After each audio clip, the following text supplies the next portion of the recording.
ईश्वर महादेवनी जय, सनातन धर्मनी जय, अपने अपने माता पिता की जय, हर हर महादेव हर।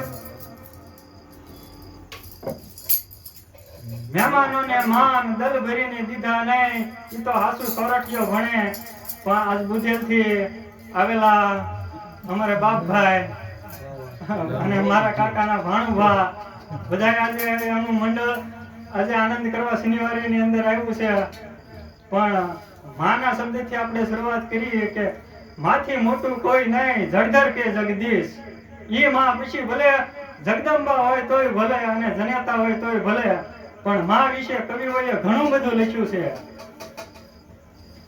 અને માના શબ્દની શરૂઆત કરતા, દાદની કલમની શરૂઆત કરતા પહેલા આપણે તબલાની સંગત ઉપર આપે કોણ બેઠા છે?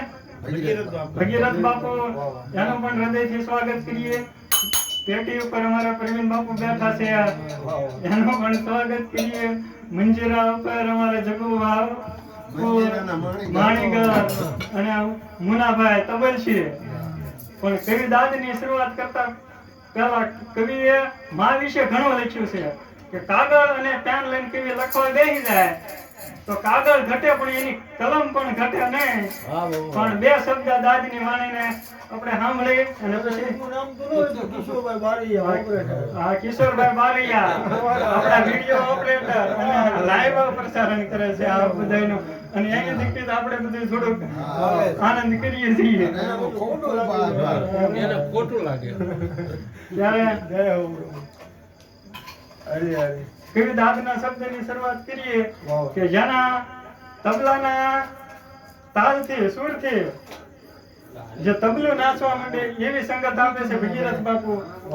પણ કવિ લખે છે કે ધીરે ધીરે વગાડને તુદાદ કાળજામાં વાગે છે ટેરવા, ધીરે ધીરે વગાડને તુદાદ કાળજામાં વાગે છે ટેરવા, ક્યાં તો હું બાળક એ બનીને ઊભી જાઉં માથડામાં પંપાળ કેરવા, એ માથડામાં પંપાળ કેરવા।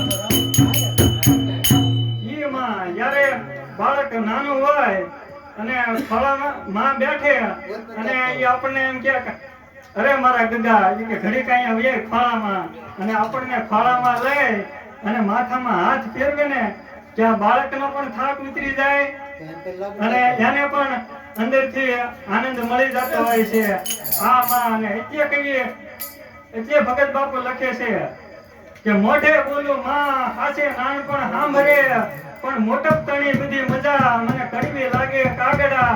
નાના હતા અને માએ ખોળો પાથર્યો અને મોટા કરી ખાતા કર્યા, પણ પાછો ખોળો ખંદવા બાળક બનાવીને તું કાગડા। આ માં છે। અને માં વિશે કવિ લખવા તો ઘણું કવિએ લખ્યું છે, પણ હવે આપણે ઘડીક આપણે ભજન ગોકુળભાઈ ને આપણે સાંભળીએ અને ભજનનો આનંદ કરીએ। પછી આપણે જગુ બાપુનું સાહિત્ય બધું આપણે ઘરના આનંદ માણવાનો છે, એટલે ગોકુળભાઈ ઘડીક વહી આવે, ભજનનો આનંદ કરાવે અને લાઈટ કરાવે।